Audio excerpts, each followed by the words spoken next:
How long should you hold a swing trade? Have you ever nailed the perfect entry? You had a clean setup, you had a solid plan, then as soon as the trade starts going your way, you start feeling the fear and you close it for pennies. Now you get to walk away with $10 and you get to watch your trade run up to $1,000 without you.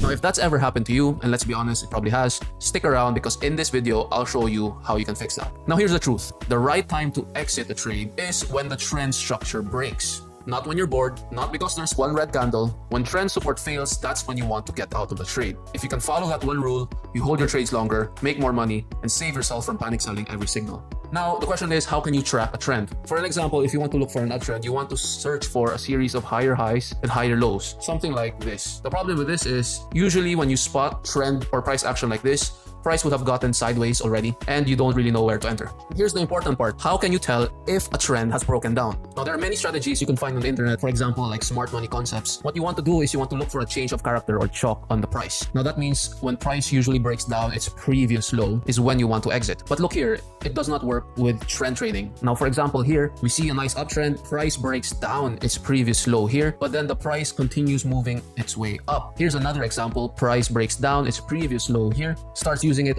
as resistance for a little bit, and then it continues on its merry way up. Now, this is what you would call a fake breakdown, and this usually happens with smart money concepts, especially during trend trading. So my point here is that finding a trend is hard. Knowing when it breaks is even harder, and chasing the ones that get away usually ends with big losses. Now, that's why I want to show you this indicator that I personally use called ClostriX, and this is exactly why I use ClostriX. Now, take a look here. If you use smart money concepts, right, you will have exit there, or there, and just watch the trade continue going up. But with ClostriX, it's actually just one clean, unbroken trend. This is what I mean. ClostriX will give you alerts when it thinks that the trend has begun. For example, here, ClostriX gives you a buy alert when it thinks a trend begins, and it tells you to exit when it thinks the trend has failed.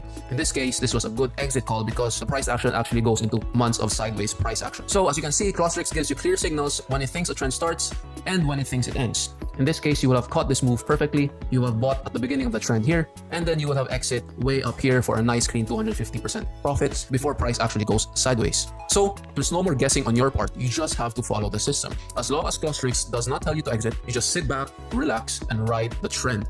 When it tells you to exit, you get out. No guesswork, no stress. Now, we've all been there, right? We've all held on to trades for too long, hoping for a miracle. We've all gotten out early just to watch it pump without us. It's brutal, but it's avoidable. Once you understand trend structure or have a simple indicator like ClostriX to tell you what to do, swing trading becomes way easier.